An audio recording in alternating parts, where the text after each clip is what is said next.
श्रीराम समर्थ। गोपाल कृष्ण भगवान की जय। प्रभु श्री रामचंद्र भगवान की जय। जय जय रघुवीर समर्थ।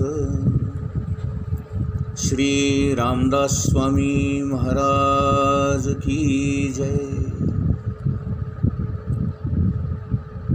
ब्रह्म चैतन्य गोंदावलेकर महाराज की जय।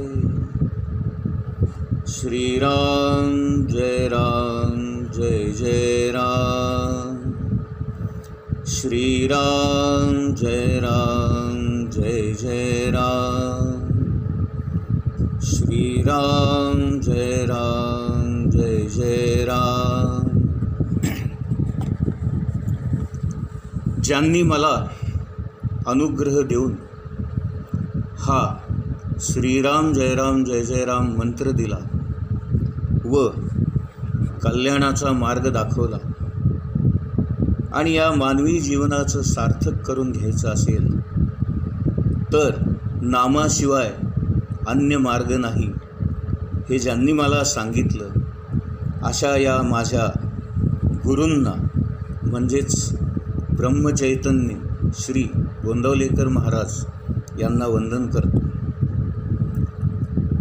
ज्यांच्या कृपेमुळे आणि ज्यांच्या आशीर्वादामुळे मी या अध्यात्म मार्गामध्ये आलो त्या माझ्या सर्वात पहिल्या गुरूंना आदरणीय परमपूज्य श्री रामकृष्ण सरस्वती क्षीरसागर स्वामी महाराज अहमदनगरचे दत्त मंदिर येथे वास्तव्य करणारे यांना मी वंदन करतो।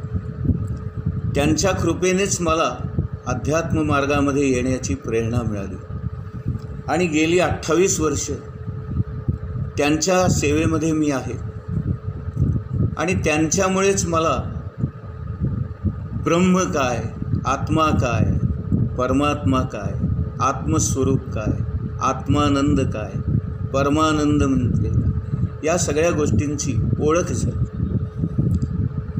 त्याच्यानंतर गोंदवलेला जाऊन मी जेव्हा अनुग्रह घेतला त्यानंतर मला नामाचं महात्म्य कळलं। नाम महात्म्य लक्षात आल्यानंतर नामाशिवाय अन्य मार्ग नाही हे जेव्हा लक्षात आलं तेव्हा मी नामस्मरणाला लागलो आणि मग व्यावसायिक आणि व्यावहारिक जीवनातून मी स्वतःचं अंग कमी करत हळूहळू त्यातनं बाहेर पडलो आणि पूर्णपणे अध्यात्म मार्गाला झोकून दिलं। त्याच्यानंतर मी प्रवचनाला सुरुवात केली।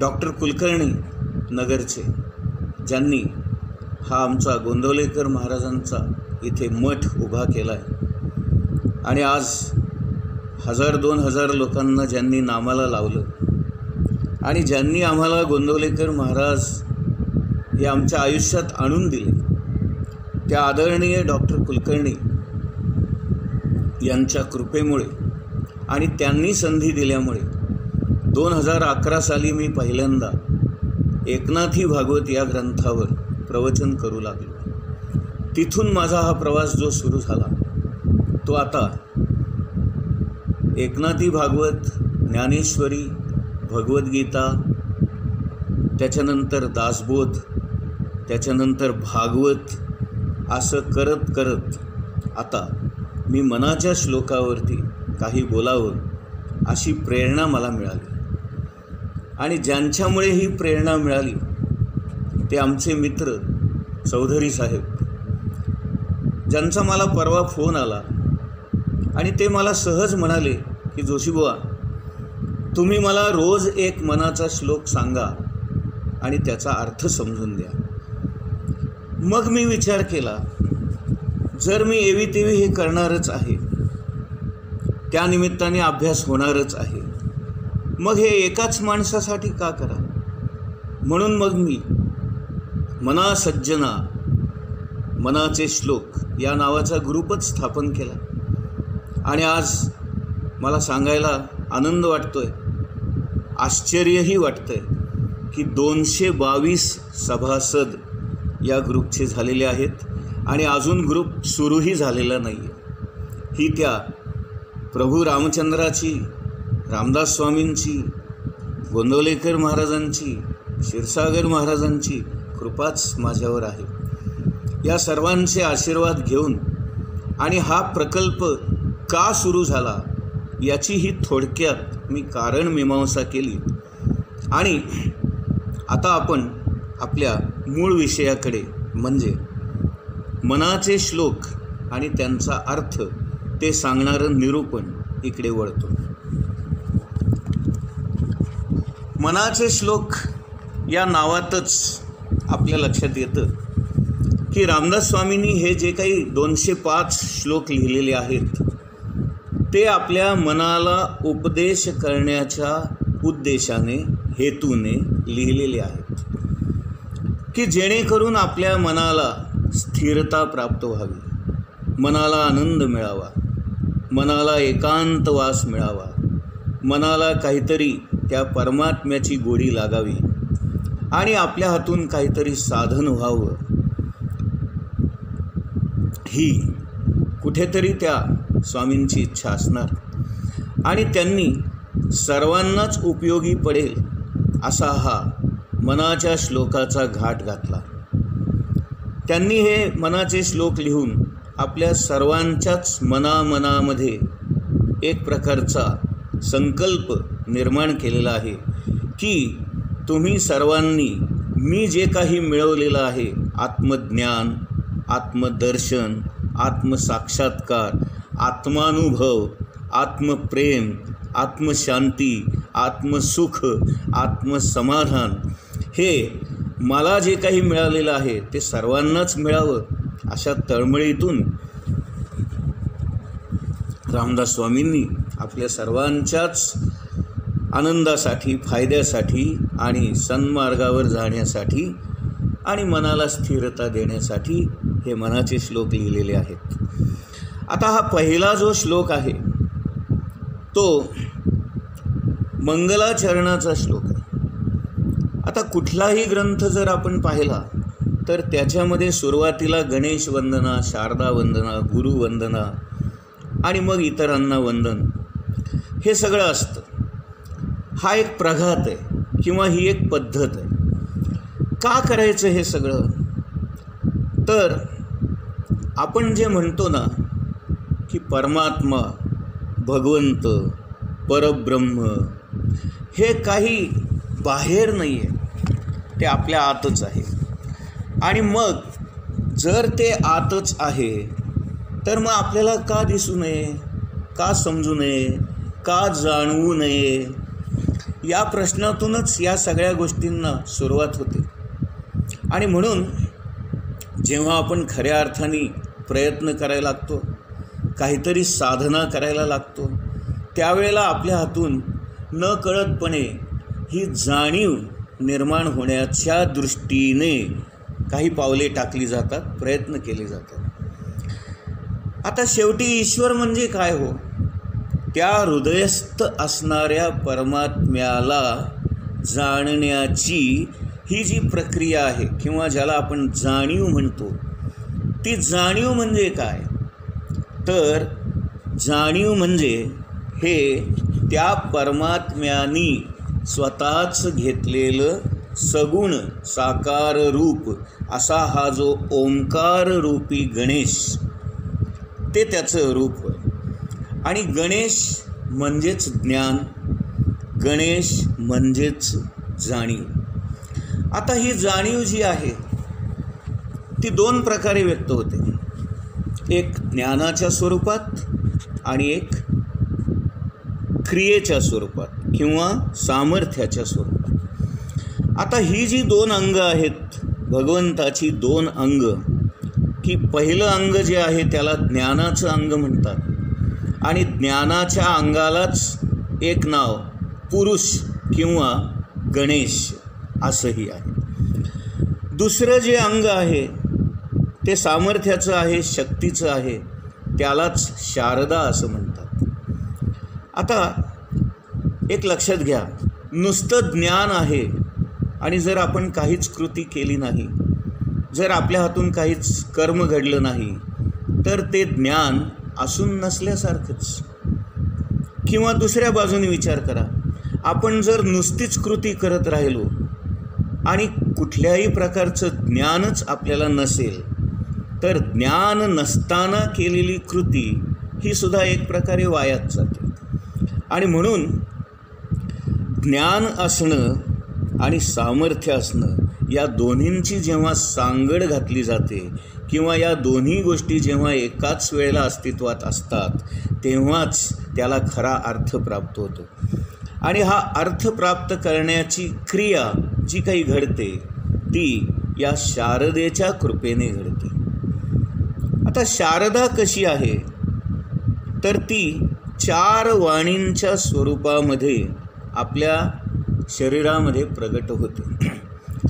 ही शारदा जी आहे ती परावाणीच्याही पलीकडे, म्हणजे बेंबीच्या देठापाशी किंवा बेंबीच्या तळापाशी ती असते. आणि ती स्फुरण निर्माण करते किंवा स्फूर्ती निर्माण करते आणि काहीतरी तिथे हालचाल होते. आणि ही जी हालचाल होते ती पाहण्याचं काम पश्यंती करते. आणि म्हणून परेमध्ये जे काही स्फुरण चढतं ते पश्यंतीमध्ये पाहिलं जातं आणि त्याला एक अर्थ प्राप्त करून दिला जातो. मग मध्यमेमध्ये काय होतं, त्या अर्थाला साजेसा शब्द निर्माण होतो आणि वैखरीमधून तो शब्द बाहेर पडतो आणि मग आपण म्हणतो की आपण बोललो. म्हणजे आपण वैखरीने जे काही बोलत असतो त्याच्या आतमध्ये 3 प्रकारच्या वाणी कार्य करत असतात, परा, पश्यंती, मध्यमा. आणि या तिघांचं कार्य झाल्यानंतर आपल्या मुखातून जो शब्द बाहेर पडतो त्याला आपण वैखरी वाणी असं म्हणतो.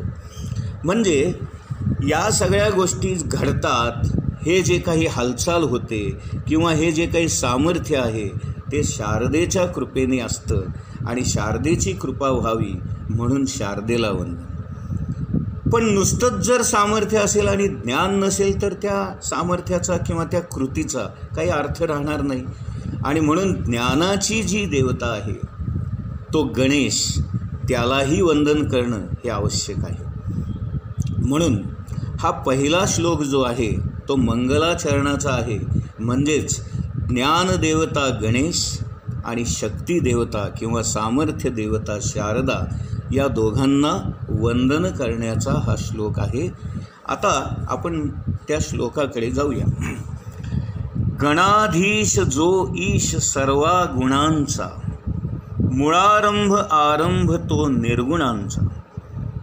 नमो शारदा मूळ चत्वार वाचा, गमू पंथ आनंत या राघवाचा. आता सुरुवातीला जो गणाधीश शब्द वापरलेला आहे हा 2 प्रकारे त्याचा अर्थ करता येतो. शिवगण असे जे आहेत शिवाचे, त्या गणांचा अधिपती म्हणून गणपती. किंवा दुसरा अर्थ असाही आहे, गण म्हणजे आपली इंद्रिये आणि या इंद्रियांना जो चालना देतो, इंद्रियांकडून जो कर्म करून घेतो किंवा इंद्रियाद्वारे जो ज्ञान प्राप्त करून घेतो, त्या इंद्रियांचा स्वामी म्हणून गणाधीश. म्हणजे हा जो गणपती आहे तो इंद्रियांचा स्वामी आहे. आणि तो कसा आहे, तर सर्व गुणांनी युक्त आहे. आता इथे गुण शब्द त्रिगुण या अर्थाने घ्यायचा. म्हणजे सत्व, रजतम या 3 गुणांनी आणि पंचमहाभूतांच्या मिश्रणाने म्हणजे 8 प्रकृती जी बनलेली आहे ती. आता 3 गुणांचा हा स्वामी आहे. म्हणजे सत्व, रजतम या 3ही गुणांवर त्याचा अधिकार आहे, म्हणजे अधिपती आहे. आणि आपल्या इंद्रियांवर सुद्धा त्याचा ताबा आहे. आणि तो कसा आहे, तर मुळारंभ आरंभ तो निर्गुणाचा.